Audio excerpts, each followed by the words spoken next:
नमस्कार, सर्वांचं स्वागत आहे आपल्या क्लासमध्ये. बघा, आपण प्रिव्हियस इयर क्वेश्चन सॉल्व करतो आहे. त्यामधला पार्ट कुठला आहे? 6 नंबरचा. MD स्टडीज पे आपलं चॅनल आहे. तो स्टार्ट करू. थोडंसं इंट्रोडक्शन, जे नवीन आले त्यासाठी. एक्झाम मी हे सर्व फेल केलेलं आहे आणि ऑलरेडी सर्व एक्झाम मी ऑलरेडी क्रॅक केलेलं आहे, महाट्रान्सको ही सुद्धा. सो माझा एमटेक पॉवर सिस्टममध्ये झालेला आहे. आपण काय करू आता? क्वेश्चनकडे वळू, जे आपण नेहमी करतो तसं सोल्युशन पेपरचा ॲनालिसिस. बघा, क्वेश्चन कुठल्या सब्जेक्टचा दिसतोय? हा बेसिक नेटवर्कचा, बेसिक सर्किट ॲनालिसिस नेटवर्कचा क्वेश्चन दिसतोय. इथे कसं टाईप स्ट्रक्चर दिसतंय सर? डेल्टा दिसतंय आम्हाला. ओके, मग रेजिस्टन्स आहे इथे लावलेले. व्हेरियस काय आहे? रेजिस्टन्सचं कनेक्शन बघा किती कॉम्प्लेक्स केलेलं आहे, असं केलेलं आहे. एवढे सारे इथं रेजिस्टन्स आहे. याचं सिरीज पॅरलल कॉम्बिनेशन आपल्याला लक्षात ठेवायचं. काय लक्षात ठेवायचं आहे? काय सिरीज पॅरलल आपल्याला माहिती आहे, पण हे सिरीज नाही आहे, पॅरलल पण नाही आहे. सिरीज म्हणजे काय असते बेसिक सांगा मला. लक्षात घ्या, मी एक्सप्लेनेशन थोडं वेगळं करतो, पण तुम्हाला कुठला अशा प्रकारे जर क्वेश्चन आला तर तो तुमचा इझी जाणार, एवढं लक्षात ठेवा. सिरीजमध्ये काय करतो सर? सिरीजमध्ये सर 2 रेजिस्टन्स जर सिरीजमध्ये किंवा नंबर ऑफ सिरीजमध्ये असले R1 R2 तर टोटल रेजिस्टन्स सर आम्हाला माहिती आहे. आर टोटल, जर आर टोटल विचारला सर तर त्यांची ॲडिशन असते सर. जेवढे रेजिस्टन्स लावलेले आहे त्या सर्वांची ॲडिशन असते. ओके, ठीक आहे, व्हेरी गुड. आता दुसरं विचारलं पॅरललमध्ये, तर सर पॅरलल सोपी आहे सर, आम्हाला सर्वांना माहिती आहे. ओके, जर सर R1 आहे त्याच्या पॅरलला R2 आहे, किंवा त्या नंबर ऑफ पॅरलला किती इथं जर आपण कनेक्ट केले सर, यस, हे काय झालं? 2 R1 R2 पॅरललमध्ये झाले. यस, R1 आणि R2 असे किती पण सर पॅरललला केले तर पॅरलल कॉम्बिनेशन काय असते सर? R total. असं डायरेक्टली आपण काढू शकतो. 2 असले तर आर काय करतो आपण? R1 R2 आपण R1 प्लस R2, हे तुम्हाला माहिती आहे. बट जर 2पेक्षा जास्त असले तर काय करायचं? तर हे लक्षात तर तुम्ही ठेवू शकता, पण मेनली जर जेव्हा जास्त असतात तेव्हा काय लक्षात ठेवायचं की जो आर काढायचा तुम्हाला, तर तो काढण्यासाठी काय करावं लागेल तुम्हाला? यस, R1 R2 हे आपण लिहिलं आहे. टोटल आर जर काढायचं 1/r लिहायचा. 1/RT टोटल काय करायचं? 1 पहिलं resistance R1, then 1 second resistance. जे काही व्हॅल्यू दिलं असेल, जेवढे पॅरललला लागलेले आहे ते काय करायचं आपल्याला? इथे सिम्प्लिफाय काय करायचे? यस, सिम्पली काय करायचे? 1 करायचं. इथे लक्षात ठेवायचं की 1 हा RT जो आहे तो खाली आहे, नाही तर कॅल्क्युलेशन बरोबर करणार इकडचं आणि directly RT is equal to नाही आहे, 1/RT आहे. इथे हे RT इज इक्वल टू 2 असले तर सिम्प्लिफाय हे करू शकतो, पण जास्त असल्यास काय करायचं? हाच फॉर्म्युला आपण यूज करायचा. झाला R4 झाला. असं नंबर ऑफ किती पण, जेव्हा 2पैकी जास्त आहेत त्यावेळेस हा फॉर्म्युला जो आहे तो आपल्याला जास्त करून फायदेशीर ठरतो. इथे तर सिम्पल बेरीज आहे, यामध्ये काही प्रॉब्लेम नाही आहे. प्लस R3 आला किंवा प्लस R4 जेवढे आले इथे सिम्पल बेरीज असते. ओके, पहिलं तुम्हाला समजलं सिरीजवाला, दुसरं तुम्हाला पॅरललवाला समजलं. ओके, त्यानंतर काय असते? सिरीज पॅरलल नंतर कुठलं आलेलं आहे सांगा? सिरीज पॅरलल नंतर जर तिसरं आहे, तिसरं कनेक्शन कुठलं राहते? सिरीज पॅरलल नंतर तिसरं कनेक्शन कुठलं राहते? जनरली आपण 3 फेजमध्ये काय बघतो? स्टार कनेक्टेड आणि डेल्टा कनेक्टेड. हे काय असते सर? स्टार कनेक्शन म्हणजे आता हा न्यूट्रल पॉईंट आहे, इकडे लागला तुम्हाला R, star to delta conversion आहे. ओके, इकडे R1 आहे, इकडे R2 आहे, इकडे R3 आहे फॉर एक्झाम्पल. याचं तुम्हाला काय कशामध्ये कन्वर्जन करावं लागते? स्टार टू डेल्टामध्ये जर कन्वर्जन करायचं सांगितलं तुम्हाला, डेल्टामध्ये कसं होणार आहे?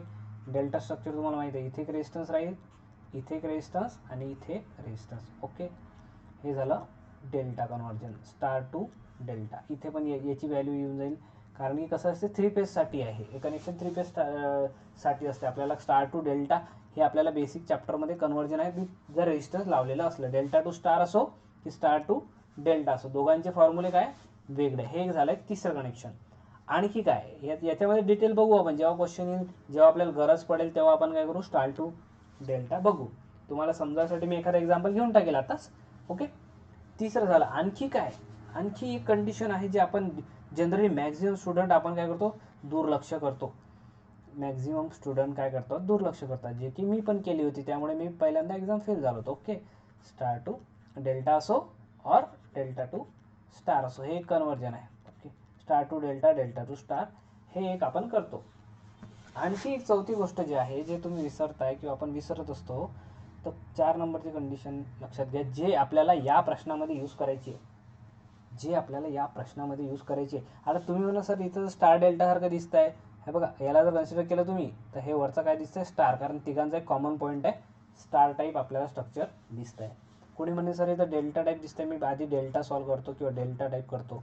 सो लक्षात घ्या, अजून तुमचं व्हिज्युअलायझेशन, कारण इतका लेंदी क्वेश्चन आपल्या कॉम्पिटेटिव्ह एक्झाममध्ये इतके लेंदी क्वेश्चन देणार नाही आहेत, कारण याला तुम्ही स्टार टू डेल्टा करणार, डेल्टा टू पुन्हा स्टार्ट करणार, मग पॅरल कॉम्बिनेशन एवढं सॉल्व्ह करणार वेळ असतो का?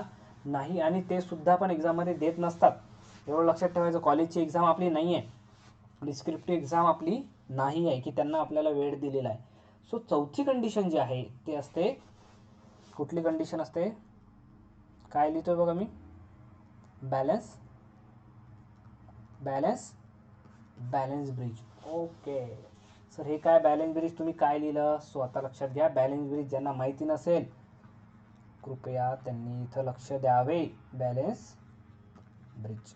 ओके, का सांगतोय? याचे एवढे फायदे आहेत तुम्हाला. जर मी बॅलन्स ब्रिज काय माहित नाही सर आम्हाला बॅलन्स ब्रिज, आता तुम्ही थोडासा एक लक्षात घ्या, आपण काय काढू, एक ब्रिज काढू छानपैकी तुमच्यासाठी. इथे एक रेजिस्टन्स काढला, इथे एक रेजिस्टन्स काढला, ओके. देन इथे एक काढलं, इथे एक आपण रेजिस्टन्स बनवला, 4 रेजिस्टन्स आपण बनवले. इथे 2 इनपुट पॉईंट आहे. आता सिंपल हे काय झालं, हे तर पॅरलल आहे सर. हे काय याच्यामध्ये काय sir, R1 R2 sir R3 आणि R4, याला असं कनेक्शन दिलं. हा समजा ए पॉईंट टू बी पॉईंट समजून घ्या, हा पॉईंट ए झाला, हा पॉईंट बी. यामधलं रेजिस्टन्स विचारलं तुम्हाला, तुम्ही काय करू शकता सर, हे दोघं वरचे 2 सिरीजमध्ये आहे सर आणि हे 2 सिरीजमध्ये आहे, यांचं जे आन्सर काढलं मी ते दोघं पॅरलल झालं. हे काय झालं, सिंपल पॅरलल सर्किट झालं. म्हणजे ब्रिज केव्हा फॉर्म होतो, ब्रिज केव्हा फॉर्म होते बघा. आता काय करू राहिलो, ब्रिज फॉर्म करतोय तुमच्यासाठी. ब्रिज जेव्हा फॉर्म होतो, जेव्हा यामध्ये पण एक काय असते, एक ब्रांच असते, यामध्ये एक कॉमन ब्रांच जेव्हा असते तेव्हा काय फॉर्म होतो, ब्रिज. इथे समजा एक R1 R2 R3 R4 झालं, इथं R5 लक्षात घ्या तुम्ही. किती झाले आता रेजिस्टन्स, 5 झाले. आता सांगा कशी सॉल्व्ह करणार आहे, आता तुम्ही कसे सॉल्व्ह करणार आहे. यस सर, आम्ही काय करू, या डेल्टाचं जनरली काय करू सर, या डेल्टाचं पहिले सर आम्ही सिम्प्लिफाय, आम्हाला समजते सर, या डेल्टाचं स्टारमध्ये कन्वर्ट करू सर. ओके, मग हे डेल्टाचं स्टारमध्ये कन्वर्ट होईल आणि डेल्टाचं स्टार जसं कन्वर्ट होईल, हे ब्रांच गायब होईल सर, ही ब्रांच गायब होईल, ही कन्वर्ट झाली, हे 2 सिरीजमध्ये दिसतील सर आम्हाला.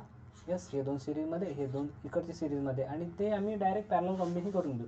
ओके, ते बरोबर आहे. पण केव्हा, यातली एक जे बॅलन्स ब्रिज वर्ड यूज केलेला आहे मी, तर बॅलन्स ब्रिजचे काय फायदे होतात आपल्याला ते लक्षात घ्या तुम्ही. हा जो ब्रिज आता इथं काढलेला आहे, हा बॅलन्स जेव्हा असतो, काय असतो, जेव्हा हा बॅलन्स असतो तेव्हा, बॅलन्स ब्रिज जेव्हा असतो तेव्हा R5 मधला करंट जो असतो, R5 मधला करंट 0 असतो. R5 मधला काय 0 असतो, करंट 0 असतो. करंट 0 असतो म्हणजेच काय करू, R5 ला काय करू शकता तुम्ही, R5 म्हणजे मिडल ब्रांचची गोष्ट करतो इथं. काय करू शकतो याला, यस, काय करू शकतो, ओपन सर्किट. काय करू शकतो, open circuit. Sir balance bridge काय नेमकं, तर बॅलन्स ब्रिजची कंडिशन लक्षात घ्या. बॅलन्स ब्रिज केव्हा होतो, अपोजिट आर्मवाले, अपोजिट आर्म, जसं R1, यस, R1 आणि R3 हे काय झाले, अपोजिट ब्रांच, यांचं मल्टिप्लिकेशन R1 इंटू R3, हे मल्टिप्लिकेशन दुसरी अपोजिट ब्रांच कुठली दिसते आहे, दुसरी अपोजिट ब्रांच सिंपल R4 आणि R2 यांचं मल्टिप्लिकेशन म्हणजे R4 इंटू R2. जेव्हा इक्वल होते, जेव्हा हे दोघं इक्वल असतात तेव्हा ब्रिज बॅलन्स कंडिशन. काय म्हणतो आपण, बॅलन्स ब्रिजची कंडिशन काय आहे, या दोघांचा मल्टिप्लिकेशन आणि त्या दुसऱ्या दोघांचा मल्टिप्लिकेशन जेव्हा इक्वल होतो तेव्हा ब्रिज बॅलन्स होतो. आणि ब्रिज बॅलन्स झाला म्हणजे मधल्या याच्यामधून करंट 0 होतो. लक्षात घ्यायचं, बॅलन्सची कंडिशन आहे ही, नोटबुकमध्ये लिहून ठेवा. आपल्याला फायदा कसा होते या क्वेश्चन, हा जो क्वेश्चन आहे फ्रॅक्शन ऑफ सेकंडमध्ये तुम्ही सॉल्व्ह करता एकदम. तुम्हाला सांगतो ना, जर बॅलन्स ब्रिज तुम्हाला लक्षात आला तर कुठला, हा एक्झाममध्ये आलेला. ओके, नाही तर तुम्ही 1 घंटा त्यात टाइमपास करणार, पेपरमध्ये एवढा वेळ नसतो. ओके, बॅलन्स कंडिशन सांगितली तुम्हाला. काय होते तर फायदा, बॅलन्स कंडिशन ही आहे, जर सॅटिस्फाय झाली, जर इक्वल आले तरच मधातून करंट जाणार नाही, हे आपल्याला समजते. आणि जर करंट गेला नाही तर आपण R5 ला ओपन सर्किट करू शकतो. म्हणजे कसं सर, अरे R5 असं उभा लावलेला आहे ना, R5 कसं लावलेला आहे, असं मधात लावलेलं तुमच्या, त्याला ओपन सर्किट करू शकतो. म्हणजे याला आपण असं ओपन सर्किट करू शकतो, म्हणजे यातून करंट जाणार नाही, तुम्हाला बाकीचं पॅरलल कॉम्बिनेशन. तर कसं सर, ओके, इथे बघा, आता R5 जेव्हा बॅलन्स झाला तेव्हा R5 मध्ये करंट जाणार नाही, झाला ओपन. इथे बघा मी ओपन केला, मग करंट जाणार नाही तर या ब्रांचला कन्सिडर करायचं कामच नाही ना, इथं कन्सिडर करायचं कामच नाही.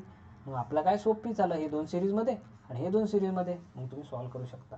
म्हणून ब्रिज बॅलन्स आहे की नाही असं जेव्हा स्टार डेल्टाच्या फॉर्ममध्ये सर्किट असं काही दिसलं तर समजून घ्यायचं पहिले ब्रिज बॅलन्सची कंडिशन आपण जर यूज केली तर आपले एफर्ट खूप कमी होतात. सर ब्रिज बॅलन्स करून दाखवा. ओके, एक ब्रिज बॅलन्स करू तुमच्यासाठी. ब्रिज बॅलन्स करू. ब्रिज कसं सांगितलं मी तुम्हाला, 4 रेजिस्टन्स असतात, 4 आर्म आहेत ते ब्रिजचे, 4 काय झाले आर्म झाले. आता सरळने डायग्राम निघतं, थोडी समजून घ्या. ओके, आणि हे समजा 2 पॉईंटच्या मधलं तुम्हाला रेजिस्टन्स विचारलं ए बी. इथं दिले आहेत 2, इथं दिले आहेत 3, इथं दिले आहेत 3. ओके, आणि इथं दिलं आहे 2. ओके, हे रेजिस्टन्स दिलेलं आहे. मधली एक ब्रांच दिलेली आहे, मधली एक ब्रांच दिली, याचं रेजिस्टन्स दिलं तुम्हाला 10 ओम. आता तुम्हाला काय विचारलं, रेजिस्टन्स काढायचं तुम्हाला ए आणि बीच्या मधलं. ओके, इथं आता स्टार टू डेल्टा जो कन्वर्ट करणार केव्हा काय करणार, त्यापेक्षा पहिले काय चेक करायचं, चेकिंग म्हणजे तुमचा पॉईंट ऑफ व्ह्यू चेंज झाला पाहिजे, की आपल्याला लक्षात आलं पाहिजे अरे ब्रिज सारखं दिसत आहे. ओके, 4 ब्रांचात मधात एक कॉमन ब्रांच आहे दोघांमध्ये 10 ओमची. यस, तर 4 आर्म आहे. बॅलन्स कंडिशन काय सांगितली मी, कुठलेही 2 अपोजिट आर्मवाले, 3 दुनी 2 गुणीला किती 3 इकडे केलं तुम्ही, आणि तसंच इज इक्वल टू दुसरं काय करणार आहे, हे जे 2 गुणीला हा 3, 2 गुणीला 3 काय झालं bridge. Yes, is equal to झालं, म्हणजे हे पण 6 आहेत, हे पण 6 आहेत, याचं हे दोघं, याचा अर्थ काय आहे, ब्रिज बॅलन्स आहे. ब्रिज जसा बॅलन्स झाला तर आपण काय करू शकतो, काय फायदा सांगितला मी, मिडलवाला काय करू शकतो आपण, मिडल त्या ब्रिजचा मिडल आर्म जो असतो, मिडल ब्रांच म्हणू शकता, आर्म म्हणू शकता त्याची, ते काय करू शकतो आपण, सर आपण ओपन सर्किट करू शकतो. सर ते ओपन सर्किट, आता ओपन सर्किट केलं काय ॲडव्हान्टेज होणार आहे तुम्ही सांगा मला. जसं हे ओपन सर्किट केलं म्हणजे यातून करंट जाणार नाही, ब्रिज बॅलन्स आहे, ओपन सर्किट केलं, मग आपलं सर्किट सिम्पली काय उरलं, इकडे काढतो तुमच्यासाठी. इथे सर 2 होता, इकडे सर 3 आहे, आणि हा आमचा ए पॉईंट आहे सर, इकडे 2 आहे, आणि हा इकडे 3 आहे. यस, आता मधातली ब्रांच घ्यायची आहे का तुम्हाला, नाही, ब्रिज बॅलन्स आहे, घ्यायचीच नाही आहे. मग आता काय, सरळ सर हे दोघं सिरीजमध्ये दिसत आहेत, 3 अधिक 2, म्हणून हे सिरीजमध्ये दोघांची ॲडिशन होते सर, आणि हे दोघं पण सिरीजमध्ये दिसत आहे, या दोघांची सुद्धा काय होईल, ॲडिशन होईल. मग काय सर्किट बनेल, या दोघांची बेरीज किती होते, 3 आणि 2. यस, किती लिहू इथं, 3 आणि 2 5, आणि याला किती लिहू, 3 अधिक 2 किती होते, याला पण सर 5च होते. मग आता म्हणजे हे 2 रेजिस्टन्स राहतील का इथं, एकच 5 ओमचा रेजिस्टन्स समजा कन्सिडर करायला लागेल, खाली एक 5 ओमचा रेजिस्टन्स. ओके, आता 5 ohm parallel with 5 ohm, parallel combination जर तुम्ही काढलं, जेव्हाही सेम असतात तेव्हा अर्धे होतात ते. म्हणजे तुम्हाला जर विचारलं ए टू बी वाला रेजिस्टन्स तर किती असणार आहे, तुम्ही आर ए बी जर विचारलं ए टू बी मधलं, सर 5 आहे का, नाही, पॅरलमध्ये आहेत, तर 2 जर सेम पॅरलल असले तर अर्धे होतात. सर अर्धे कसं काय झाले, तर एक काम करा, नाही तुम्हाला तसं लक्षात येतं, मग आपला सिम्पलवालाच तोच रूल यूज करा. कुठला फॉर्म्युला, जे 2 पॅरलल असतात तर काय करतो आपण, काय सांगितलं मी, 2 असले तेव्हा R1 R2 upon R1 plus R2.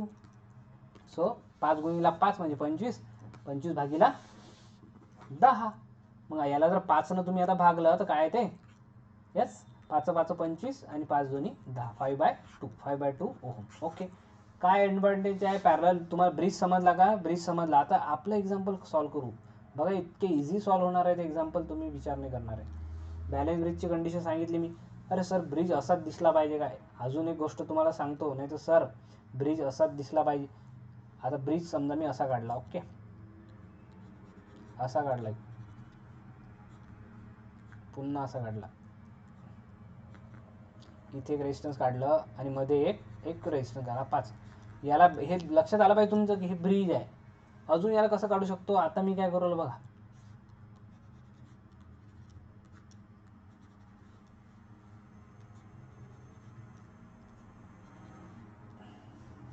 काय करू,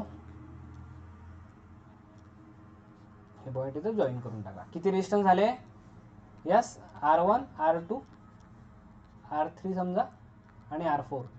ओके, आणि एक R5, टोटल 5 झाले. हा पण ब्रिजेस आहे, असं काही नाही की तो चौकोनी दिसला पाहिजे, त्रिकोणी दिसला पाहिजे, पण आर्म समजून घ्या. इथं काय झाले सांगा, अपोजिट आर्म कुठले आहेत, अपोजिट कोण आहे, R1 आणि R4 हे एकमेकांचे अपोजिट आहेत. या मिडल आर्मच्या अपोजिट बघायचं, आणि दुसरं कॉम्बिनेशन कुठलं आहे अपोजिटवाला, R3 आणि R2. बस इथे पण आपण असंही दिसलं तरी ब्रिज आहे, असंही दिसलं तरी ब्रिज आहे आणि असं सांगितलं तरी हा ब्रिज आहे. सो या एक्झाम्पलमध्ये कुठल्या टाईपचा ब्रिज दिसतोय तुम्हाला? ओके, हे खालचं इरेज करतो, हे नोट डाऊन करणे आपल्या नोटबुकमध्ये. ओके, सो हे करतो मी क्लिअर. बघा आता कुठल्या टाईपचा ब्रिज दिसतंय मला सांगा, कुठला ब्रिज दिसतंय? वरचा. ओके, फक्त फोकस करा वरच्या या ब्रिजला, वरचा जो मी आता रेडच्या आतमध्ये काढतोय. यस, हा ब्रिज आहे का नाही आहे सांगा मला, ब्रिज आहे की नाही आहे? यस आहे ब्रिज. ओके सर ब्रिज आहे. मग आता ब्रिज आहे, ब्रिज बॅलन्स आहे की नाही ते सांगा. आता ब्रिज आहे हे तर ओळखलं तुम्ही, बॅलन्स आहे की नाही? यस.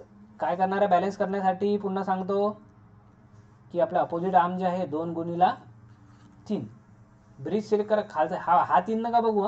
हा इथं जो 3 आहे याच्याकडे लक्ष न कधी, वरचे जे 5 कंपोनंट त्याच्याकडेच फक्त तुमचं लक्ष असणं गरजेचं आहे. ब्रिज बॅलन्स आहे की नाही आहे? यस आहे सर. 3 दुनी 6, 3 दुनी 6. ओके, 3 दुनी 6 मी इथं लिहितो, 2 गुणीला 3 चुकलं. आणि उरलेले कुठला? हा 3 आणि अपोजिट आर्म हा 2. याचं काय लिहिलं? 3 गुणीला 2. बघा हा पण 6 येतो आणि हा पण 6 येतो. ब्रिज बॅलन्स आहे. ब्रिज बॅलन्स आहे त्याचा फायदा काय? बॅलन्स असून आपल्याला फायदा माहीत पाहिजे की आपण जे मिडल ब्रांच आहे, मिडल रेजिस्टन्स जो आहे याला काय करू शकतो आपण? Open circuit. ओपन सर्किट म्हणजेच तो त्याला गायब करा डायरेक्ट. सो याला काय करू शकतो आपण? गायब. कुठला गायब होणार आहे यामध्ये? कुठला गायब होणार आहे? हा वाला 2 ओहम वाला. सो बघा आता कसं गायब करतो मी याला. तुम्ही काय करा, असं का तुम्हाला पेपरमध्ये काढावं लागते का? डायरेक्ट असं पाहायचं 3 दुनी 6. अच्छा 3 दुनी 6 बॅलन्स आहे म्हणजे हा इथं नाही आहे. ओके, याला करा गायब. गायब म्हणजे ओपन सर्किट झाला आहे ना, असं समजून. इथं ब्रांचेस नाही, आता इथे कुठली ब्रांच नाही आहे. आता फक्त तुम्हाला बाहेरचं दिसतंय. ओके, मग त्याचनुसार आता खालचा ब्रिज अजून दिसताय का रे तुम्हाला? खालचा ब्रिज दिसताय का नाही? हा वाला बघा. यस 6 पण आहे याच्यामध्ये. हां वरचं तर झालंच, ते वरचा ब्रिज संपला. आता खालचा बघा. यस हा पण एक ब्रिज आहे. हा ब्रिज बॅलन्स आहे का? चला चेक करा. 3 गुणीला 6, 3 गुणीला 6. आणि दुसरं कॉम्बिनेशन कुठलं? 6 इकडचा आणि अपोजिट आर्म 3. 6 गुणीला 3, 6 गुणीला 3 18 18. ओके, हा 18 ब्रिज बॅलन्स आहे. म्हणजे या मधातला जो रेजिस्टन्स आहे यामधून करंट फ्लो होणार आहे का? 3 ओम मधून नाही. सो 3 ओम इथं जसा 2 ओमला आपण काय केलं आहे? ओपन सर्किट आहे. मी इथं म्हणून मिटवून टाकू राहिलो याला. आणि हा सुद्धा रिडंडंट एलिमेंट आहे. ओके, म्हणजे आपलं सर्किट बनलं कसं? इथं बघा किती सिंपल बनलं. आता इथं पुन्हा काढतो. पुन्हा याच्यासाठी काढतो तुमच्या अंडरस्टँडिंगसाठी. काढायची गरज आहे का पेपरमध्ये? नाही, ते तुम्हाला तेवढं समजतेच की सर हा 2 ओम आहे. हा इथं वरती पॉईंट आहे सर मेन. हा इकडचा 2 ओहम हा दिसला सर आम्हाला. ओके झालं. त्यानंतर मधातला हा ब्रांच काढायची आहे का ही मला? नाही, इथं काढायचीच नाही, डायरेक्ट 3 वाली काढायची. 3 ओहम सर असा गेला इथं या पॉईंटला भेटला तर इथं 3 ओहम आहे, कारण वरचं हे ओपन सर्किट झालेलं आहे. इथं ते काढायचं दुसरं नाही आहे. इकडे टच झाला. इथं काय किती ओहम आहे? 3 ओहम आहे. आणि 6 ओहम जसा तसा 6 ओहम वाली सर एक ब्रांच आहे. इथं 6 ओहम काढलं तर इथं भेटला, इथे 6 ओहम. यस 6 आणि 6. ओके 6 झालं क्लिअर. आणि आता खाली काय आहे? खाली एक व्होल्टेज सोर्स आपण दिलेला आहे, तर तो खालीही काढला चालते, असं काही नाही. 6 वोल्टचा प्लस मायनस DC 6 वोल्ट आपल्याला व्होल्टेज सोर्स दिला आहे. आपला प्रश्न विचारला यातला करंट. आपल्याला यामधला करंट काढायचा होता, म्हणून टोटल रेजिस्टन्स काढावं लागेल जेणेकरून करंट निघते. म्हणून आपण हे काय करतो? सॉल्व्ह करतोय. सिम्प्लिफाय. आपला करंट जो विचारला होता त्यांनी तो वरच्या ब्रांचमधला कुठला नाही आहे, खालच्या ब्रांचमधला आहे. So we have to directly काय करणं आहे आपल्याला? टोटल रेजिस्टन्स काढायचं. बघा आता किती सिम्पल झालं. कसं सिम्पल झालं सर? कारण ही ब्रांच ओपन सर्किट झाली. इथं काय ही ब्रांच ओपन सर्किट झाली म्हणजे सिम्पल आपलं सर्किट झालेलं आहे. याला इथं असं काढायची गरज नाही. ओपन सर्किट काढतच नसतो, डायरेक्ट गायब करत असतो.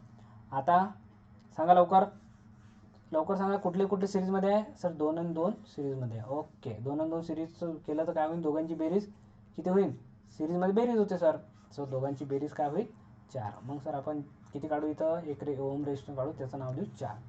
इथे खालची दुसरी ब्रांच 3 अधिक 3, 3 आणि 3 किती होता? 6. मग हे ब्रांच आपल्याला काय हटवू शकतो का? यस, ब्रांच पूर्ण हटवून टाकायची. दोघांची बेरीजचा एकच रेजिस्टन्स बनेल ना टोटल.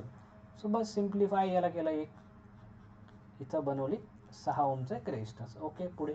आणि इथं खाली 6 अधिक 6 आहे, तर यांचा पण 6 आणि 6 किती होतात? दोघांची सिरीजमध्ये दिसत आहे तुम्हाला 6 किती होतात सर? 6 10 होतात सर. 10 होतात काय? 6 12.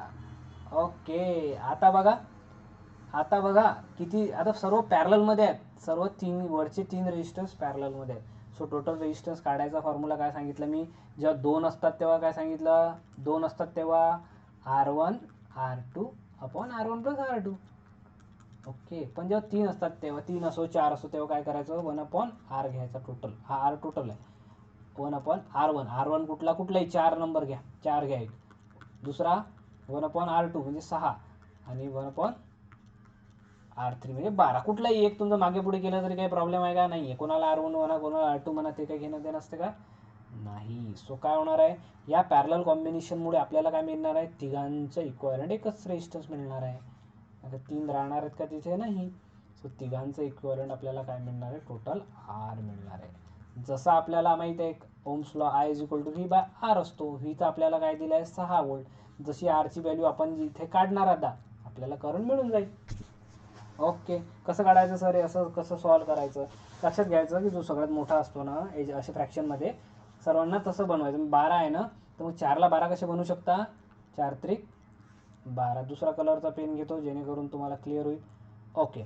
4 त्रिक 12 म्हणजे खाली 3 गुणलं तर वरती पण 3 गुणावं लागेल. मग 1 3 केला. 6ला याला जो सर्वात मोठी संख्या आहे यांच्या पाळ्यात येणारी, तिघांच्या पाळ्यात येणारी सर्वात मोठी संख्या कोणती? 12च आहे. 12 1 12, साइन दोन्ही 12 आणि 4 त्रिक 12. तर 6ला 2 जर गुणलं तर साइन दोन्ही 12 खाली होते. खाली आपल्याला 12 बनवायचे, वर नाही बनवायचे. लक्षात घ्या. मग खाली 12 बनले त्याचा फायदा काय आहे? सो खाली 12 बनले तर 3 वेळा 12 आपल्याला हे असं लिहायचं काम नाही. डायरेक्टली आपल्या काय होते? कॉमन तिघांचा भागाकार म्हणजे 12 होतो. ओके. असं झालं. मग याचा फायदा काय आहे? तर इथं बघा समोर सरळ काय होते? आता कॅल्क्युलेशन कसं असते? इज इक्वल टू केलं की झालं. इक्वल टू वरच्याची बेरीज किती आहे? 3 अधिक 2 5 आणि 1 6. 6 भागीला 12. 6 भागीला 12 बरोबर म्हणजे 1/R काय झाला आता? 6 भागीला 12. तुम्हाला जर R विचारलं तर R इथं वरती पाठवणार तुम्ही, आणि 6 भागीला 12 पहिले काढून घ्या. जाऊ द्या. 6 1 6 साइन दोन्ही 12. यांचा भाग जाते सरळ सरळ. येस. 6 1 6 साइन दोन्ही 12. हा 2 खालचा वर इकडे पाठवा म्हणजे 2 येईल, आणि R इकडे पाठवला म्हणजे R ची व्हॅल्यू किती येऊन झाली तुम्हाला? R इज इक्वल टू किती आला? 2. R is equal to simply 2 ohm. मग आता तुम्हाला जर करंट विचारला आहे तर आरची जागी किती टाकणार आहे सांगा? इथं 2. म्हणजे आन्सर किती येणार आहे? 6 भागीला 2 3 एम्पियर इज दी आन्सर. हे झाला आन्सर. इथं आता कशाला वेळ लागला? वेळ फक्त तुम्हाला समजवायला लागला. नाही तर वेळ लागतो का? पटापट मी काय केलं असतं? डायरेक्टली मी काय केलं होतं एक्झाममध्ये? अरे हे रिडंडंट एलिमेंट आहे, यांना गायब करा, यांना गायब करा. अच्छा हे अच्छा ओके ठीक आहे. मी काय केलं होतं? 2 2 आणि 2 4. 4 पॅरलल आहे. 4 पॅरलल विथ किती आहे? 3 आणि 3 6. ओके. आणि ते पॅरलल आहे समजा 6 आणि 6 12. या तिघांचं पॅरलल कॉम्बिनेशन असं काढलं असतं जे इथं काढलं आहे. आणि पटकन एक इक्वल रेजिस्टन्स किती आला? आपला इक्वल रेजिस्टन्स 2 आला इथं, जो आपण आता सध्या पॅरलल कॉम्बिनेशन काढलं. बस. करंट विचारला, ओम्स लॉ लावायचा आणि सिम्प्लिफाय आहे. यामध्ये स्टार डेल्टा आणि करत बसले तर किती वेळ लागणार आहे? नाही, खूप वेळ लागणार आहे. सो हे जे मी सांगितलं की तुम्हाला किती पद्धती माहिती पाहिजे, पुन्हा एकदा तुम्हाला सांगतो की पहिलं तर तुम्हाला समजलं पाहिजे कुठलं सिरीजमध्ये, कारण भरपूर जणांना सिरीज समजत नाही, पॅरलल तर समजतच नाही. सिरीज जास्त जणांना समजते, पण पॅरललमध्ये काय होते काय माहिती. 2 यस तुम्हाला किती काय माहिती पाहिजे? 2 माहिती नसेल तर आपण आपला जो क्लास घेऊ सेपरेट, त्या सेपरेट नेटवर्कचा जो क्लास घेऊ त्यात मी एक्सप्लेन करेल. पण तुम्हाला जर तुम्ही स्टडी करत असाल तर तुम्ही सध्या वेळ नसेल दुसरी कुठून तरी शिकून घ्या. पण काय तुम्ही शिकून घ्या की सिरीजमध्ये लागलेला आहे की पॅरललमध्ये लागलेला आहे.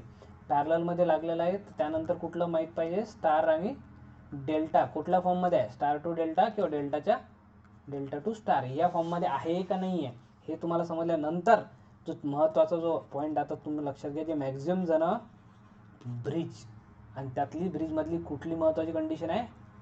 Balance condition. हे जर तुम्हाला माहिती असल्या 4 गोष्टी तर तुम्ही जे क्वेश्चन येतात रेजिस्टन्स, कॅपॅसिटन्स, इंडक्टन्स तिन्ही याच्यावर येऊ शकतात. बरं, हे आर बद्दल विचारलं तुम्हाला की रेजिस्टन्स सिरीजमध्ये, रेजिस्टन्स पॅरललमध्ये, तर तुम्ही आरवर डिपेंड राहणार आहे का?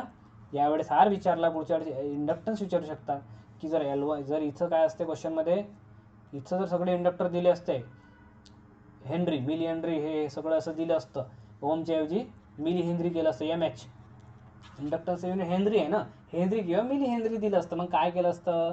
किंवा ठीक आहे ह्याच्या ऐवजी जर तुम्हाला विचार पेपरमध्ये कॅपॅसिटन्स दिले असते तर आपल्याला आलं पाहिजे ना. जस्ट तयारी अशी करा की फक्त तोच क्वेश्चन नाही जमला पाहिजे.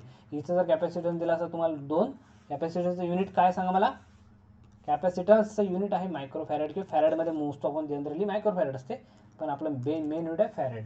तर कॅपॅसिटन्स जर राहिला तर काय करायचं, तर ते तुम्ही लक्षात घ्या. हे 3 कॉम्बिनेशन तुम्हाला काय ऑब्झर्वेशन आयडेंटिफाय करता आलं पाहिजे. काय करायला पाहिजे,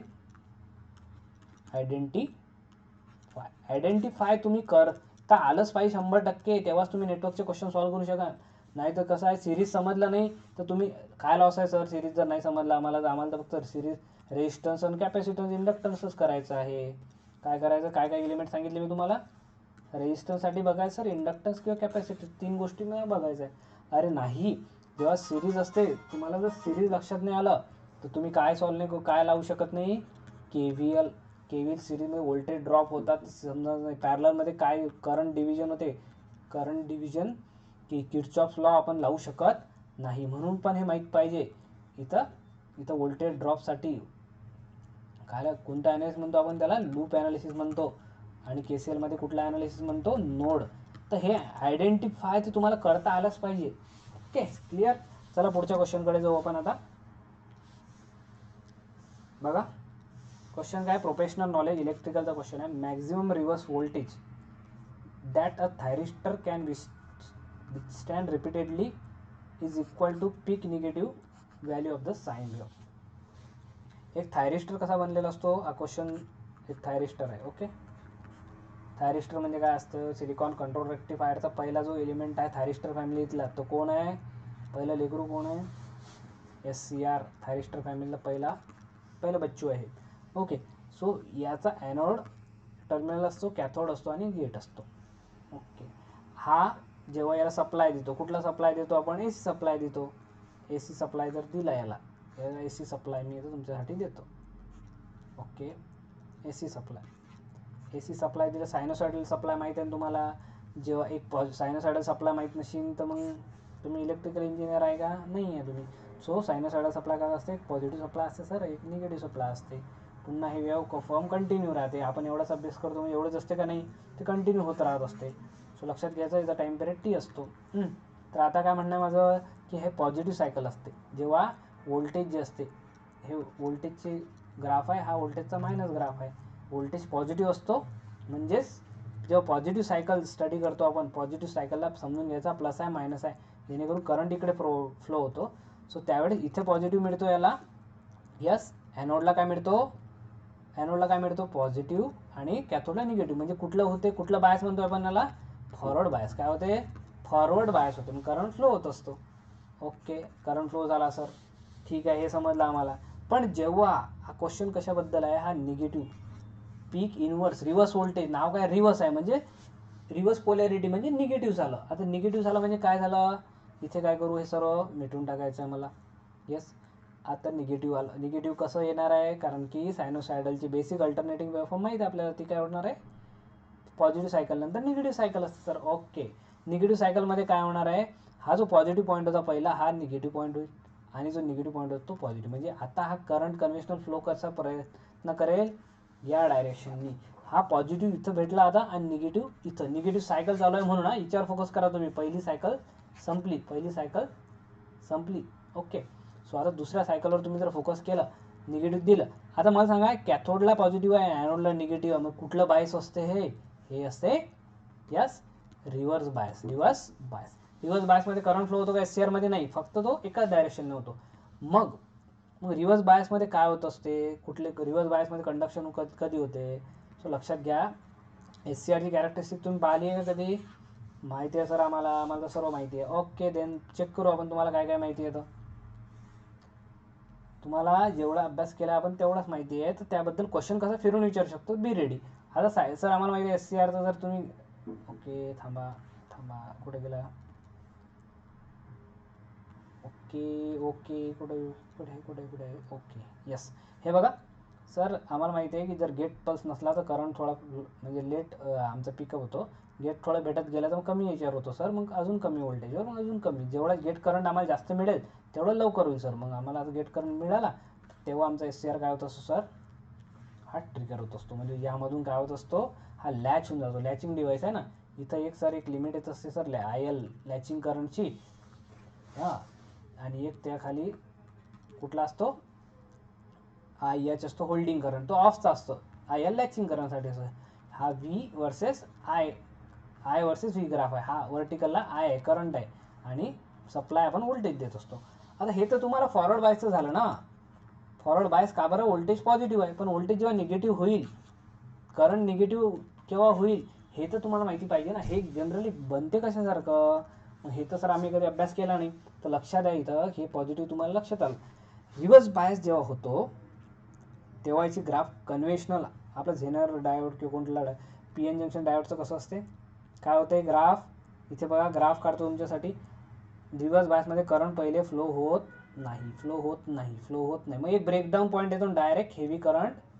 यस, हे तर तुम्हाला माहिती आहे, सांगायची गरज नाही आहे. मग इथं काय होतं, एक कुठला पॉईंट येतो, हा जो असतो यालाच आपण रिव्हर्स ब्रेकडाऊन व्होल्टेज असा वर्ड यूज करतो. काय यूज करतो, रिव्हर्स ब्रेकडाऊन व्होल्टेज.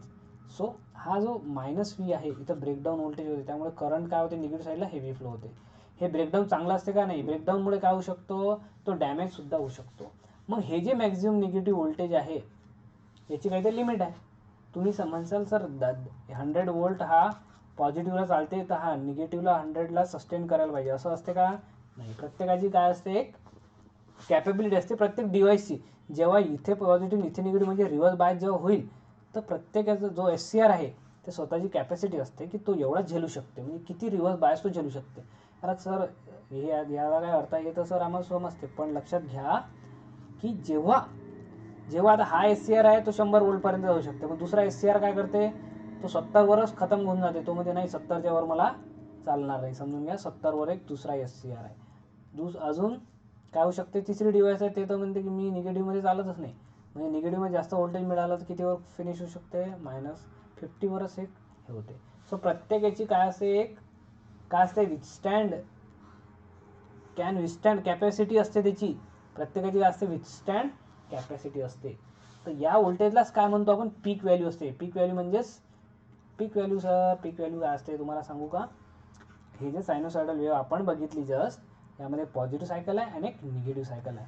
तर निगेटिव्हमध्ये जे मॅक्झिमम पीक व्हॅल्यू एखादी गोष्ट विथस्टँड करू शकते, हे झाली हे -V, याची पीक व्हॅल्यू असते. V पीक व्हॅल्यू, हे निगेटिव्ह पीक जो विथस्टँड करू शकते त्यालाच आपण काय म्हणतो, यस, कुठलं व्होल्टेज असते ते, हे मधातलं असते कुठलं नाही, ते पीक व्हॅल्यूज असते, त्याला आपण पीक इन्व्हर्स व्होल्टेज म्हणतो. काय नाव दिलंय, पीक इन्व्हर्स व्होल्टेज. याच्यावरनं आपण म्हणतो PIV रेटिंग. बघा PIV रेटिंग असते प्रत्येक, कारण तो किती सस्टेन करू शकते याची रेटिंग असते. कोणालाही किती निगेटिव्हमध्ये व्होल्टेज तुम्ही दिलं तर आउटपुट येणार आहे का, नाही आहे. प्रत्येक डिव्हाइसचा वेगळा क्रायटेरिया आहे, वेगळा स्वतःचा काय एक लिमिट असतो. Okay, clear. तर या क्वेश्चनचा आन्सर काय झालं, कारण ते डेफिनेशनच होती ती, is the reverse voltage of the thyristor असो का डायोड असो, हे तर लक्षात घ्या. इथं डायोड असो की थायरिस्टर असो, आपल्याला काय is equal to the peak negative of the sine wave voltage. का साईन वेव्ह देऊन आपण पीक निगेटिव्ह येते. DC मध्ये येते का निगेटिव्ह पॉझिटिव्ह निगेटिव्ह, एक तर रिव्हर्स बायस होईल, एक तर फॉरवर्ड बायस होईल. पण सायनोसायडलमध्ये काय असते, करंटली पॉझिटिव्ह निगेटिव्ह वेव्हफॉर्म अशी चालत असते. त्यामुळे ते विथस्टँड कॅपॅसिटी आपण काय करतो, स्टडी करत असतो. Okay, then our correct answer is peak working reverse voltage, आपण PIV त्याला म्हणतो.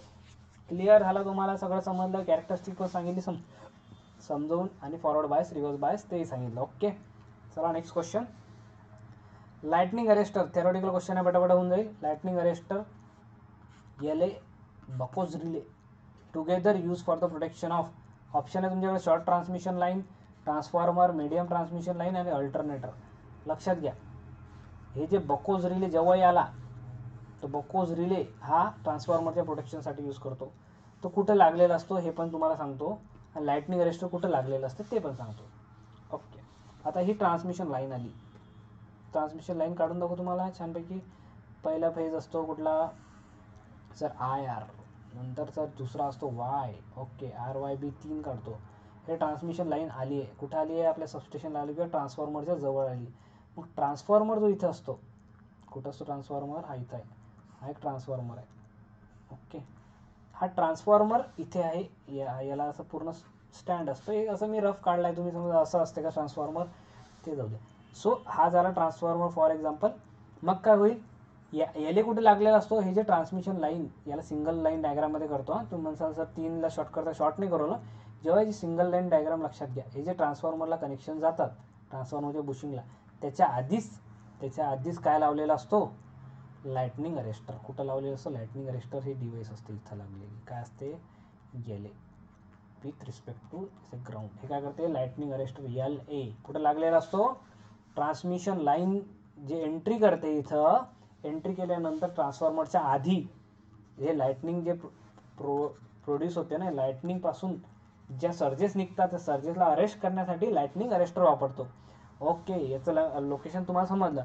बकूज रिले कुठं असते, हा जो ट्रान्सफॉर्मर आहे याची काय असते, एक काय असते, टंकी असते, कन्झर्वेटर टँक. तुम्हाला माहिती असेल काय करतो, ऑइल जेव्हा एक्सपान्शन होतं, ऑइलमध्ये कमी जास्त, त्याची लेवल मेंटेन करण्यासाठी इथं कुठली टँक असते, कन्झर्वेटर टँक. आणि हे मेन ट्रान्सफॉर्मर आहे, मेन TFT लिहितो, ट्रान्सफॉर्मर. याच्यामध्ये काय असते, ऑइल असते. ओके, हे ट्रान्सफॉर्मर ऑइल कूल्ड असते. याच्यामध्ये जेव्हा हे दोघांमध्ये पाईपलाईन असते बघा, कन्झर्वेटर आणि मेन याच्यात पाईपलाईन असते. याच्यामध्ये एक जो रिले लावलेला असतो, तो गॅस ॲक्च्युएटेड रिले म्हणतो आपण त्याला. इथे कुठे लावलेला असतो, इथे जो एक रिले लावलेला असतो त्यालाच काय म्हणतो आपण, कुठला रिले म्हणतो, BR म्हणजे बकोज रिले. गॅस ॲक्च्युएटेड असतो तो. याच्याबद्दल थोडेसे 2-3 पॉईंट सांगू का तुम्हाला, म्हणजे एक्झाममध्ये आले की तुम्हाला करता येईल. काय विचारू शकतात, बकोज रिलेचं तुम्हाला याच्यावरून काय समजलं, लोकेशन पण समजलं. लोकेशन मेन टँक आणि कन्झर्वेटरच्या मध्ये लागलेला असतो. कुठे लागलेला असतो, मेन टँक आणि कन्झर्वेटर टँकच्या मध्ये तो लागलेला असतो. हा रिले काय असतो, चला पॉईंट नोट करून घ्या. पहिला पॉईंट काय, हा कशासाठी यूज करतो, ट्रान्सफॉर्मरसाठी. पण कुठल्या ट्रान्सफॉर्मरसाठी, प्रत्येक ट्रान्सफॉर्मरसाठी आहे का, ऑइल कूल्ड. लिहून घ्या इथं, ऑइल कूल्ड याच्यासाठी, कारण की ऑइलमध्ये जे ट्रान्सफॉर्मर आहेत त्यामध्येच गॅस तो काय करतो, एअर कूल्डमध्ये असतो का, तो नाही. कारण काय, कारण तो गॅस ॲक्च्युएटेड रिले. दुसरा पॉईंट काय आहे, इट्स अ गॅस ॲक्च्युएटेड म्हणजेच गॅस याच्यात जर तयार झाला, समजा हे ऑइल आहे, याच्यात फिल केलेला गॅस, समजा हे जर ऑइल काढतो मी, ऑइल, ओके, ऑइल काढला पांढऱ्या कलरचं, हे ऑइल आहे. यामध्ये काय असते, ऑइलमध्ये झालं का, इथं काय असते, जनरली तुम्हाला जर माहीत असेल तिथं वाइंडिंग्स असतात ट्रान्सफॉर्मरचे. समजा ट्रान्सफॉर्मरचा कोअर आहे, हे वाइंडिंग्स असतात. या वाइंडिंगमध्ये जर इंटरनल शॉर्ट सर्किट झालं, इथून आता शॉर्ट सर्किट झालं, त्यामुळे काय होतं, हे गॅसेस तयार होतात. काय होतात, गॅसेस तयार. ते गॅसेस एक्सपान्शनमुळे बकोज रिलेमधून, कन्झर्वेटर टँकमधून, ब्रिझरमधून ते बाहेर जातात. जेव्हा बकोज रिले वगैरे जातात, तो गॅस तो काय करतो, सेन्स करतो. तर गॅस ॲक्च्युएटेड रिले त्याला आपण म्हणतो. काय म्हणतो, गॅस ॲक्च्युएटेड. तो ओव्हर करंट रिले आहे का, तो करंटवर ॲक्च्युएट होतो का, नाही तर ऑप्शन देतात ओव्हर करंट आहे का, हे आहे का, आपण देऊन टाकतो आन्सर, असं आहे का, नाही. It's a gas actuated relay. त्यानंतर त्याचं ऑपरेशनमध्ये बघा, ऑपरेशनमध्ये काय करतो तो, जेव्हा लोअर फॉल्ट असतो, म्हणजे छोटासा फॉल्ट असतो, स्मॉल फॉल्ट असतो, तेव्हा काय देतो, फक्त तो अलार्म देतो. अलार्म सुद्धा असते याच्यामध्ये, बकोज रिले अलार्म देतो की काहीतरी फॉल्ट आहे, टेम्परेचर गॅसची जे लिमिट आहे ते कमी आहे, पण काहीतरी प्रॉब्लेमॅटिक आहे. आणि जेव्हा हेवी असतो, ओके, जेव्हा हेवी फॉल्ट असतो किंवा हेवी इंटरनल शॉर्ट सर्किट होतं, तेव्हा काय करतो, तो जो अलार्म देणारा माणूस काय, तो त्याच्या अंदर फीचर पण आहे, तो डायरेक्ट काय करू शकतो, ट्रिप सिग्नल. म्हणजे तो डायरेक्ट ट्रिप करतो का, रिलेचं काम काय, ट्रिप सिग्नल पाठवलं. कशाला पाठवत असतो, सर्किट ब्रेकरला पाठवत असतो रिले. हा रिले असा आहे की हा सेन्स करतो, आणि जर कमी लोअर फॉल्ट आहे, म्हणजे इंटरनल शॉर्ट सर्किट आहे किंवा इंटरनल कुठलाही फॉल्ट कमी आहे लेवलचा, तर एक अलार्म देतो की समथिंग इज रॉंग. बट जेव्हा हेवी जास्त अचानक जर त्यात गॅस तयार झाले, शॉर्ट सर्किट झालं, तर त्यावेळेस तो काय करू शकतो, it can be send trip signal. So हे क्वेश्चन एक्झाममध्ये येऊ शकतात. लोकेशन झालं, गॅस ॲक्च्युएटेड झालं, कशासाठी यूज करतात, ट्रान्सफॉर्मरसाठी. लाईटनिंग अरेस्टरचं लोकेशन ट्रान्समिशन लाईन नंतर ट्रान्सफॉर्मर यायच्या पहिलेच LA लावलेला असतो. Okay, clear. चला नेक्स्ट क्वेश्चनकडे जाऊ. आला असेल तुमच्या लक्षात. Next question, and today's is the last question. Okay, हा लास्ट क्वेश्चन झाला की आपण काय करू, 2020 म्हणजे 2020चा पेपर आपण नेक्स्ट क्लासमध्ये ॲनालाइज करणार आहे. रिसेंटमध्ये जो मी क्रॅक केलेला आहे ऑलरेडी, तो पेपर आपण ॲनालाइज करू उद्यापासनं, नेक्स्ट क्लासपासून आपल्या. ओके, सो हा क्वेश्चन समजून घ्या. कुठलाही असा ग्राफचा क्वेश्चन आला सर्वात पहिले काय बघायचं, प्रश्न वाचून घ्यायचा. ते तर आपण जनरली करतोच. Refer to the diagram forward gate characteristics of thyristor. थायरिस्टरच्या फॉरवर्ड गेट कॅरेक्टरिस्टिक्स आहे. लक्षात घ्या, गेट कॅरेक्टरिस्टिक्स समजायच्या आधी तुम्हाला हे माहिती आहे ना, असा एक हा थायरिस्टर काढला मी, उलट्या डायरेक्शनचा काढला. इथं काय असतो, 3 टर्मिनल असतात त्याला. एक सर ॲनोड असतो, एक कॅथोड असतो इथं, आणि हा असं गेट टर्मिनल. तर गेटला जेव्हा आपण सप्लाय देतो, गेटला काय करत असतो, गेट कॅरेक्टरिस्टिक्सच्या वेळेस गेटला एक रेजिस्टन्स असते गेटचं, आणि इथे एक व्होल्टेज सप्लाय आपण देतो, त्याला VG म्हणतो, आणि त्याचा रेजिस्टन्स असते RG. तर जेव्हा आपण गेट करंट देतो तेव्हाच थायरिस्टर काय होत असते, फॉरवर्ड बायस असते, म्हणजे करंट यातून फ्लो होत असतो. ओके, ट्रिगरिंगचे भरपूर मेथड आहेत, पण generally gate triggering is the beneficial, म्हणजे सर्वात चांगली गेट ट्रिगरिंग आहे. सो बघा, आता हे झालं कॅरेक्टरिस्टिक बद्दल सांगितलं. कुठलाही ग्राफ असला सर्वात पहिले महत्त्वाचं काय चेक करायचं की ज्या व्हर्टिकल ॲक्सिसवर काय दिलं आहे आणि हॉरिझॉन्टल ॲक्सिसवर काय दिलं. सगळ्यात पहिले हे बघायचं, वेवफॉर्म नंतर बघायची. हे वेवफॉर्म नाही तर डायरेक्ट उत्तर दे दनादन. ध्वनी करायचा आहे आपल्याला, ध्वनीचं आठवायची गरज आहे का नाही. इथे आपल्याला लक्षात ठेवायचं आहे की हा ग्राफ VG वरती तुम्हाला क्लिअरली जर दिसत नसेल तर हा ग्राफ कशा वर्सेस आहे, VG म्हणजे गेट हे व्होल्टेज कुठलं जे गेटला दिलेलं असते, आणि यामधला फ्लो होणारा असं करंट असतो, IG म्हणतो आपण त्याला. ओके, VG वर्सेस IG आहे. इथे काय दिसत नसेल तर IG आहे, म्हणजे करंटचा ॲक्सिस हा आहे, व्हर्टिकल ॲक्सिस व्होल्टेजचा आहे. पहिली गोष्ट हे लक्षात ठेवणे. अजून काय, ज्या छोट्या छोट्या गोष्टी, VGM. आता मला सांगा, VGM, M फॉर मॅक्झिमम. इथं दिसते तुम्हाला की ग्राफची काय मॅक्झिमम व्हॅल्यू आहे, VGM मॅक्झिमम व्हॅल्यू.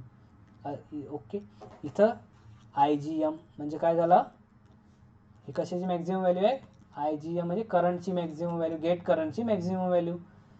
आता बाकीचे हे समजा A दिलेला आहे तुम्हाला, G दिलेला आहे, B पॉईंट आहे, C D E F G आणि H. किती पॉईंट दिसत आहे तुम्हाला, हे बघा, A B C D E F G आणि हा व्हर्टिकल H, आणि हा इथं दिला आहे Y. आपल्याला प्रश्न काय विचारला आता बघू आपण, प्रश्नाकडे आता लक्ष देऊ. फक्त मी तुम्हाला हे का बरं सांगितलं, कारण ॲक्सिस विसरून जातात आणि डायरेक्टली उत्तर द्यायचं. तर त्यांनी विचारलं OY. लक्षात घ्या, O हा झाला ओरिजिन आणि हा झाला Y, म्हणजे व्हर्टिकल गोष्ट विचारली तुम्हाला.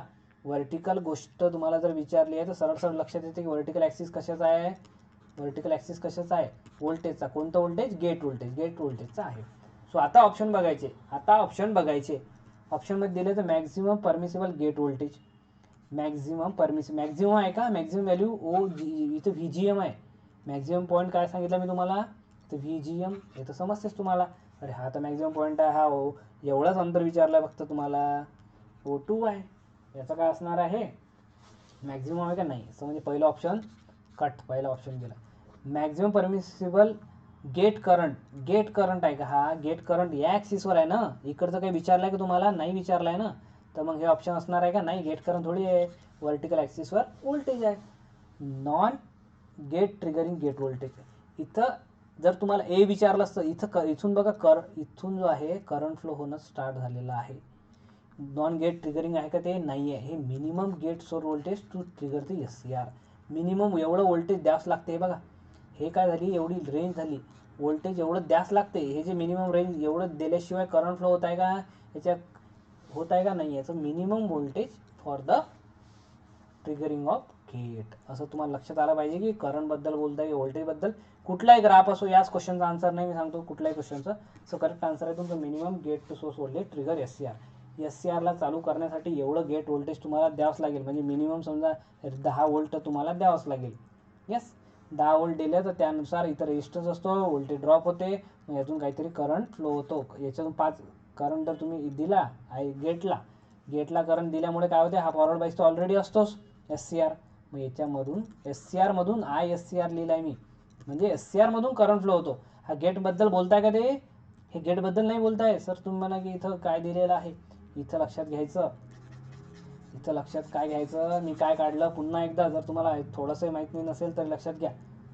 ओके, मी काढला SCR एक, ओके SCR काढला. SCR मध्ये फॉरवर्ड बाईस झालेला आहे, समजा इथं फॉरवर्ड बाईस झालेला आहे, इथं प्लस आहे, इथं मायनस आहे, आणि हा तुमचा गेट टर्मिनल आहे. आता याच्यासाठी गेट करंट लवकर दिला तर काय होते, गेट ट्रिगरिंग करंट फ्लो होते. मग आय जी द्यायसाठी आपण काय करतो, डायरेक्ट न देता एक रेजिस्टन्स थ्रू एक व्होल्टेज लावतो आपण, आणि आपण काय करतो, याला सप्लाय देतो. याला गेट व्होल्टेजला VG म्हणतो, कारण व्होल्टेज फॉर गेट आणि रेजिस्टन्स RG असतो. यातून करंट IG फ्लो होतो. तर हे तर फॉरवर्ड बाईस ऑलरेडी असतेच. तर हा करंट केव्हा फ्लो होईल सांगा मला. हा करंट वरचा जो आहे, हा वरचा करंट केव्हा फॉरवर्ड बाईस होईल, असा इकडेच ॲनोडपासून कॅथोडपर्यंत, ॲनोडपासून तर कॅथोडपर्यंत. रिव्हर्समध्ये करंट फ्लो होत नाही SCR मध्ये. युनिडायरेक्शनल डिव्हाइस आहे, लक्षात ठेवा. सो केव्हा होईल, जेव्हा IG याला सपोर्ट मिळेल. जसं आयजीने ट्रिगर केलं, आयजीने ॲट अन अँगल ट्रिगर केलं की होऊन जाईल. तर ट्रिगर करण्यासाठी इथं व्होल्टेज द्यावं लागेल ना. तुम्ही जर 0 व्होल्ट द्यायला करंट फ्लो होणार आहे का, तुम्ही 5 व्होल्ट द्यायला, एक कुठली तरी लिमिट राहील, समजा की 5 व्होल्ट द्यायला लागेल. मग 5 व्होल्ट दिल्यानंतर काय होईल, 5 व्होल्टमधलं इथं काहीतरी ड्रॉप होईल, आरच्या अक्रॉस 2 व्होल्ट व्हायचे अक्रॉस ड्रॉप होईल. 3 व्होल्टमुळे काय होईल, यातून करंट सप्लाय यातून होऊन जाईल रेजिस्टरमधून. सो ड्रॉप झाल्यानंतर उरलेलं जे व्होल्टेज याला मिळालं, याच्यात V/R, IG is equal to काय असणार आहे, गेट करंट हे माहीतच आहे, ओम्स लॉनुसार V/R असते सर, VG/RG. याच्यामुळे करंट फ्लो होईल. तो करंट फ्लो झाल्यानंतर तो ट्रिगर करेल आणि मेन SCR काय होईल, फॉरवर्ड होईल. गेट करंट आणि SCR करंट हे दोन्ही वेगळ्या गोष्टी आहेत. हा आहे जो आता फ्लो होईल, हा आहे SCR आहे, म्हणजे थायरिस्टर मधला होणारा flow current. Gate current is the different. Gate for use for the triggering. Triggering म्हणजे जसं तुम्हाला माहिती आहे, सगळ्यात सोपी एक्झाम्पल काय आहे ट्रिगरिंगचं, सगळ्यात सोपी एक्झाम्पल काय आहे, हे जर तुम्ही TV पाहू राहिले घरी, ओके, आता एवढी मोठी, आता हे झाली फ्लॅटवाली TV, पण जुन्या काळातली काढतो मी जरा, तर तुम्हाला लक्षात येण्यासाठी. हे TV तुम्ही पाहू राहिले, TV जेव्हा तुम्ही बघताय तर इथं काय असणार आहे, एक त्याचं रिमोट सेन्सर असते, एक रिमोट तुमच्या हातात असते. यस, हे रिमोट तुमच्या हातात आहे, याच्यावरती नंबर ऑफ बटन आहेत. काय करताय तुम्ही, इथं सप्लाय जोपर्यंत याला कनेक्शन तुम्ही देत नाही, जे काही तुम्ही इथं 230 वोल्ट सप्लाय देता तुम्ही AC, याला सप्लाय याच्यामध्ये फ्लो होतो, तर तुम्ही काय करता, TV चालू होते का नाही चालू होत, मग तुम्ही काय करता, त्यावेळेस तुम्ही एक बटन प्रेस करता. यस, एक बटन प्रेस केल्यानंतर ते सिग्नल कुठे ट्रान्सफर होतात, इथे, आणि इथे जसं या रिसिव्हरला येतात तर TV काय होते, ऑन. TV तुम्हाला काय वाटते, ऑन. कशामुळे, याच्यातून पूर्ण करंट चालला का, यस, रिमोटमधून चालला का, नाही, रिमोटचं काम काय, ट्रिगरिंग. तसं गेटचं काम सुद्धा काय आहे, यस, याला एक सिग्नल द्यायचा की तू चालू हो. मेनली तर TVला स्वतःचा सप्लाय लागतो आणि या स्वतःचा वेगळा करंट फ्लो होतो. सो दोन्ही गोष्टी लक्षात आल्याशी, गेट म्हणजे काय, ट्रिगरिंग म्हणजे काय, जस्ट एक काय करणं, किक देणे त्याला. ओके, लक्षात आलं असेल तर व्हेरी गुड. आता आपण काय करू, नेक्स्ट क्लासमध्ये जो 2020चा पेपर आला आहे याचा ॲनालिसिस करणार आहे. सो ठीक आहे, चला, थँक्यू सो मच क्लास बघितल्याबद्दल.